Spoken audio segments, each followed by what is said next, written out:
Hello, I'm at Keim. I do weekly video vlogs. I normally upload on Wednesday. Cue intro.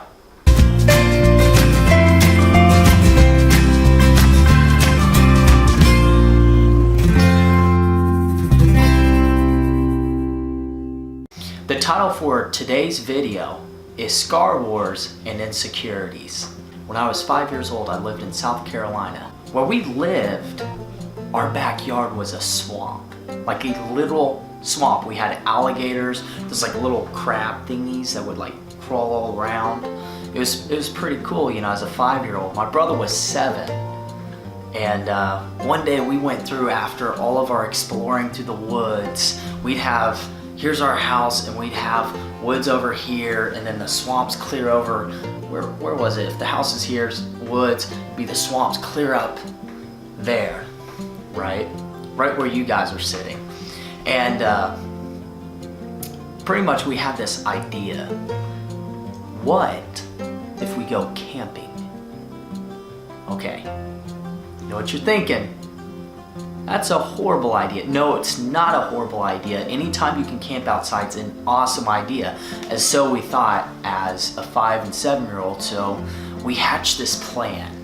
We said, okay, we're gonna ask our dad when our mom's gone at Bible study.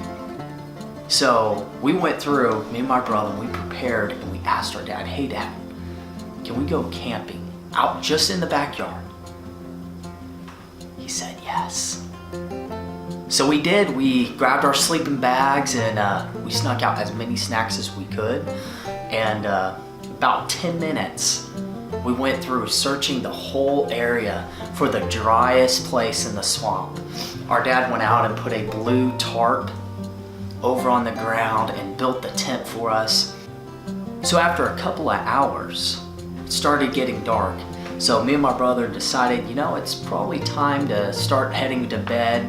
So we're in the tent and my brother just got done telling us ghost stories. I already kicked off my shoes, we were ready for bed. And we started hearing some screaming. It was right there where our tent was, and they was pushing on the tent. It was the neighborhood kids.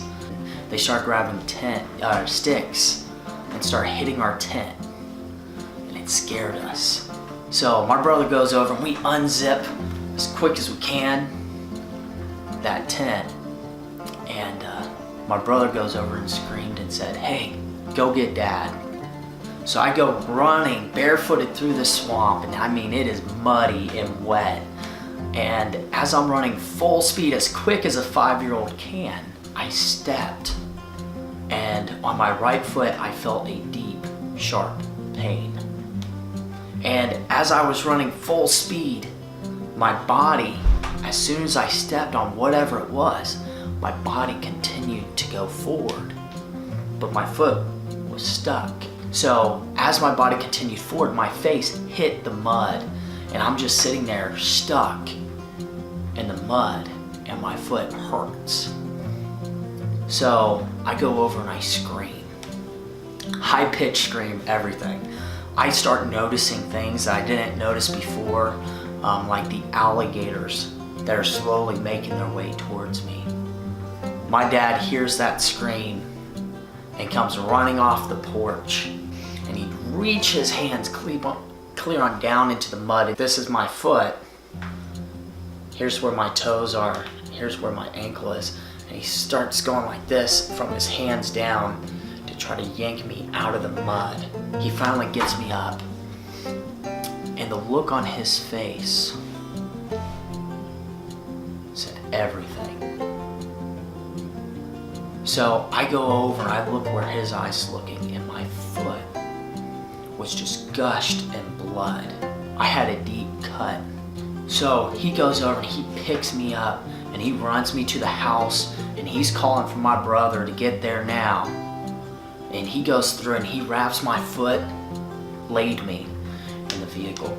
He drove us all the way to the emergency room. They rushed me into immediate surgery. They started talking about, you know, all the different options that we had.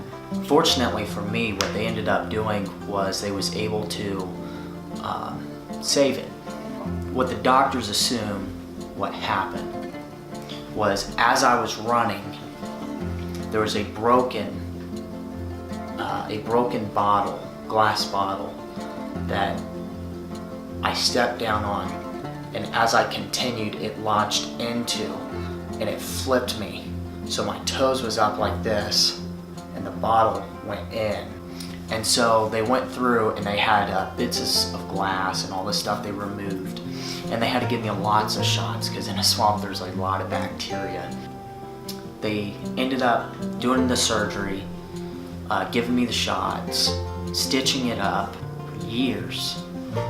After that, I kind of walked weird, I ran weird. All I had to show was a scar and a really cool war story to tell. People started making fun. Neighborhood kids, kids at school. And I became very insecure. So what I ended up doing, since I was insecure about my foot, was I started stretching it out, and I started walking how I was supposed to. After those few rough years, I was finally able to start walking and running like normal.